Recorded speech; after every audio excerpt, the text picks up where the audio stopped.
Hello there, this is John from AF Anime. In today's video, we're going to be talking about One Piece chapter 1031, titled Warrior of Science. Now, this title refers to Sanji and his whole ordeal that's been going on for the past couple chapters, but we got a few things to cover first. The first of which is going to be the color cover page, which has Zoro front and center, and the other characters present seem to make this thing an homage to the second in command for each of the respective pirate crews. So for this cover, we have Rayleigh, Ben Beckman, King, Katakuri, Killer, Marco, Beppo, Shiryu, and Sabo. Now, ultimately, we don't really have anything super special going on with any of these characters, but I just gotta say that the whole second in command theme does make for a rather cool and unique cover page. And one thing I do have to note though is I'm not 100% sure if Shiryu is Blackbeard's number 2 in command. I would assume that it's possible he is up there in terms of strength. So I'm gonna say, based off of this cover page, that he must be the second strongest at the very least within the Blackbeard Pirates.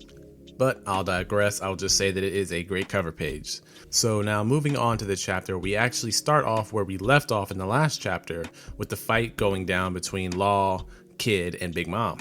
Now, I'm pretty sure that we all came to the same conclusion in the last chapter that this wouldn't ultimately defeat Big Mom, but she does get right back up and performs a soul focus move by offering the fodder character standing around the fight the choice between life and Oshiruko. And naturally, since these pirates don't have any Oshiruko to offer Big Mom, she uses her ability to snatch a good portion of their souls.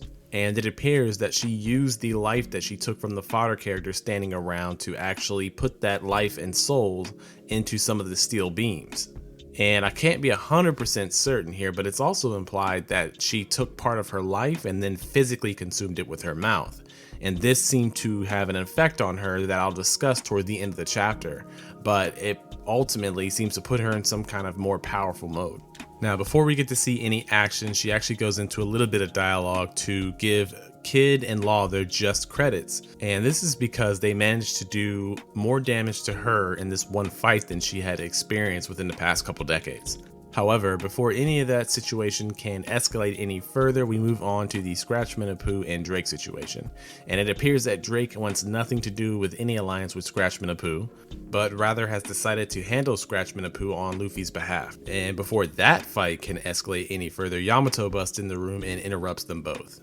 She doesn't appear to know that either of them has switched sides, but Apu thinks this is his chance to jump on Yamato's side since Drake is being so obstinate. So with Yamato entering this conflict, it appears that we now have 3 characters who have all severed their ties with Kaido. Now, it doesn't appear that Yamato wants anything to do with the situation at hand or Scratchman Apu.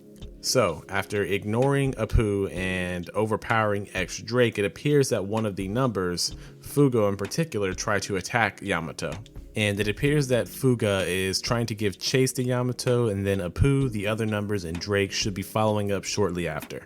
And this seems to have some very interesting narrative paths that can be taken here, but I'll just wait for the discussion part of the video to address it. So on the next page, we then bounce off to another location to see that CP0 is just wrecking anyone who gets in their way in pursuit of Robin and Brooke. And nothing important really happens here, but we do get the reveal from Robin that the masked CP0 members are the most frightening members of the group. And it appears that the last panel of that scene shows one of the CP0 members using the Soro move. So with that being said, I'd imagine that once we do finally get back to this conflict in particular, it should be firing off at all cylinders, considering that this should be the opportunity for CP0 to begin an engagement with Brooke and Robin. Now, for the most part, we spend the remainder of the chapter with Sanji, and we find him in the pleasure hall. And there, we're given the impression that he has brought harm to a female, which is something we know that Sanji could or would never do up until this point, but we aren't actually shown him injuring that female in any way, shape, or form. So it's implied that he did, but I get the feeling that we'll get it revealed some point in the near future that he didn't actually harm that girl. However, immediately following that, we do get some dialogue once he returns to the fight with Queen, of him saying that he'd be okay being a warrior of science if it meant being useful to the Pirate King. And he does compare this as being a potential strength boost to the previous Sanji, where he was unwilling to hurt females and was willing to turn into a wimp whenever facing off against a female. So this would give us the impression of a little bit of character growth in regards to Sanji and his practicality within the group. But he does come to a conclusion and decides to break his raid suit. Now, narratively, this does actually fit within Sanji's character and the type of thing that he would do. However, it does annoy me a little bit because it's just blatantly throwing away a power-up. But more on that later. For now, we'll talk about how this chapter ends. However, before we get started, he uses a Denden Mushi to contact Zoro, who conveniently had a Denden Mushi stashed on his person by Sanji. And with this, we kind of get an unofficial promise from Zoro to kill Sanji if Sanji does not appear to be himself at the end of this fight. In any case, the dialogue between Zoro and Sanji isn't as hostile as it usually would be, but Zoro does ultimately ask Sanji to stay alive. And then when Sanji re-engages Queen, he appears to use yet another Rokushiki move in the form of Soru. So when he vanishes, he does manage to reappear, and it seems that his body is completely engulfed in flames, as he ends the chapter with a beautifully illustrated panel of him using Hell Memories, fully engulfed in flames on Queen. And as I previously just mentioned, that would conclude the chapter. It was a pretty good chapter, but first we will do the ratings and then get on to the discussion. And as always, we're going to start off with the artwork for the ratings portion. And for this week's chapter, I'm going to give the artwork a low 6. And I'm not doing that just to be picky or to be kind of selfish minded on how I wanted this chapter to be illustrated. I mean, ultimately, the narrative of the chapter was fine. It's just there were so many panels that were blurred out, so many missed chances to have some of the most amazing artwork we could have had in the chapter. For example, the panel with Big Mom facing off against Kid and Law. That one could have been so much better. It was already my favorite panel in the chapter anyway, but I felt like if you just zoomed in a little bit, got a little more detail on Law and Kid, and not just focus so much on Big Mom and what's going on with her, I felt like the ball was dropped there. And then we can also talk about the CP0 reveal in this chapter, where we could hardly see their silhouettes chasing after Brook and Robin. And of course, my final complaint about this chapter would be the instances where we had the Yamato and the Fuga situation. It was hard for me to tell what Fuga was doing. I mean, ultimately, it looked like he was crunching down on some rocks or something, but it doesn't really show us how effective that would be in attacking or protecting Yamato. So as I said before, I don't really know what he's doing in this chapter aside chasing after Yamato. So with those examples in mind and a few other instances throughout the chapter, that is my reasoning for giving it an uncharacteristically low 6 for this week's artwork rating. So moving on to the story, for this week's chapter, I'm going to give the story a 7. I mean, ultimately, the story really wasn't that bad. It's just that it jumped around so much throughout this chapter that it was hard to really get into any of the narrative that was going on. I mean, we got Robin and Brook for one whole page. We got the situation with Drake and Apu. We had Sanji and Zoro and King and Queen. I mean, we were just all over the place for this chapter.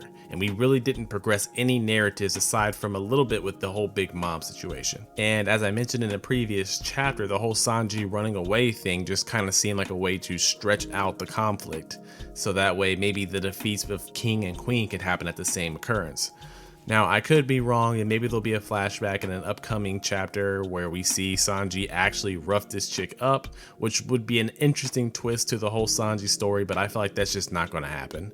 Now, ultimately, when it comes to the Kaido and Luffy thing, that's fine with that being on the back burner, but when it comes to Yamato and Apu and Drake and their situation, I think it's building up to something interesting, because I've always thought that Apu was going to switch sides, but ultimately we don't get any real updates or information, just the fact that Apu now wants to side with Yamato.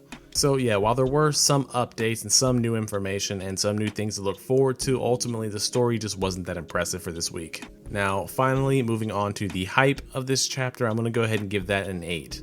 Despite jumping around a lot, there is a ton of stuff to look forward to and a ton of stuff to get excited about. It looks like the whole CP0, Robin, and Brook situation is going to pop off here very soon. And on top of that, we see that Big Mom is starting to take Kid and Law very seriously. She seems to be pulling out some tricks or some power-ups that we haven't quite seen yet with her character. And the way we ended that fight with that amazing panel of their face-off and with Zeus and Prometheus, I'm sorry, Hera and Prometheus looming overhead. It was just a really good scene to set up the hype for an upcoming chapter where we get to see this fight continue in a more serious fashion. And then also with the end of the chapter, it appears that Sanji is ready to wrap up his fight with Queen. And ultimately, I do want to see a little bit of challenge for Sanji, but it would seem to me like this might actually be the beginning of the end, in the sense that Queen will be joining Jack very soon in defeat. Now, I'm sure that we've seen just about everything that Queen has to offer in a fight between an opponent like Sanji, but my assumption is that Oda's probably kept some pretty cool ideas in the back pocket, just so we can see an epic ending, or a hype ending that seemingly 90% of the One Piece fan base was expecting long before the events of Wano really kicked off. And despite getting Zoro for a couple panels and even a couple pages, we don't really get any updates on his fight. So we got to see a boatload of fights for this chapter, but ultimately 8 is the extent of which I'm willing to give in terms of a high rating for this chapter's hype. And as I said with the story, it was really kind of just all over the place to really get into the moment and to really look forward to a conclusion to any one of these fights. So with the art, the hype, and the story ratings combined, we get an average rating for this chapter as a 7. And though it did drudge up some interesting topics of conversation, ultimately the chapter itself just wasn't that great for me. And despite that being said, it still was fairly entertaining though. So finally we get on to the discussion part, and I suppose we'll hit these in order of how they occurred throughout the chapter. Obviously my first point of interest is going to be with Big Mom, Kid, and Law. And it would appear that Big Mom is getting larger. This time it's been noted by the side characters who kind of set themselves up for exposition. But with that being said, a lot of people in the past have said that Big Mom's size in relativity to other characters has always seemed to fluctuate or to be rather inconsistent. And it would appear that this might kind of answer that question that a lot of people have had. However, it seems that she only grows, or they only notice that she grows after she consumes her own soul, or rather her own lifespan. Now, this is fine and this makes sense. However, it does bring up the question of how many times exactly by this point has she consumed years off of her own life. So that does bring up the question as to whether or not Big Mom's defeat will come at the hands of enemies, or if somehow her consumption of her own lifespan will be her own undoing. It does appear that she's a very absent-minded person with a terrible memory, and it's entirely possible that Oda might just troll us all by having her defeat herself with her own devil fruit. So moving on, next thing to talk about would be Yamato and the whole Tobiropo / informant situation. My best guess is that Apu is going to switch sides. I just don't know quite how he's going to do it, or if he'll just betray someone after he does succeed in assisting the revolution. Now, with Yamato being the person of interest for him in terms of latching on to, it's entirely possible that Yamato could go ahead and shift him over to Luffy's side. That'd be an interesting take. I'm not 100% sure on how I feel about it, but as I said before, there's a small part of me that thinks that the entirety of the worst generation will be essentially pro Kaido's defeat, even if they aren't there to fight themselves. And now moving on to the CP0 Robin Brook situation, there isn't a whole lot to address there or to talk about. My best guess is that if they do catch up to the two of them, Robin and Brook are not going to win. It's already been pointed out by Robin in this chapter that they're pretty daunting opponents in the form of the masked CP0 members. So even though it looks like they're just shoving people aside and rushing off to catch Robin and Brook, I highly doubt we'll get an update soon on that situation. But my best guess is that if they do for some reason engage these CP0 members, Robin and Brook alone won't be enough to get over on them. And finally, the whole situation with Sanji. This one kind of irked my nerves narrative-wise or story-wise, because as I said before in the previous chapter, I kind of felt like they were just wasting time for Sanji. Now, I admit that him crushing the raid suit does kind of agitate me a little bit because I was working on a video in relation to that, but it does technically fit his character, so I can't really complain about it. However, in terms of his character growth throughout this chapter, it actually was fairly remarkable. I just kind of wish Oda didn't waste our time with this whole, did Sanji beat up this girl or did he not? I suspect that even if he did, Oda wouldn't show us. It's just, to me, it didn't really seem like an endeavor that was worth the pages and panels that we got from it so far. And the whole conversation with him and Zoro was kind of nice to see. I suppose it didn't really raise any tension or add any stakes because Oda doesn't even kill off the villains. I highly doubt Zoro is gonna kill Sanji at any point. So on that note, when it comes to Sanji's Germa body, it does appear that while he's using the Hell Memories move, that he is completely engulfed in flames. So I suppose we'll just have to wait to see this fight be concluded to see whether or not Sanji has somehow climbed even higher in terms of power or abilities. In any case, that will conclude the discussion portion of this chapter. If you guys had any questions, anything to point out that maybe I missed, please drop it in the comment section down below. Also, if you enjoyed this content, please like, share, and subscribe. I would greatly appreciate that. In any case, this has been John from AF Anime. I'll have another One Piece video out in a couple days, but in the meantime, I'll catch you guys in the next one.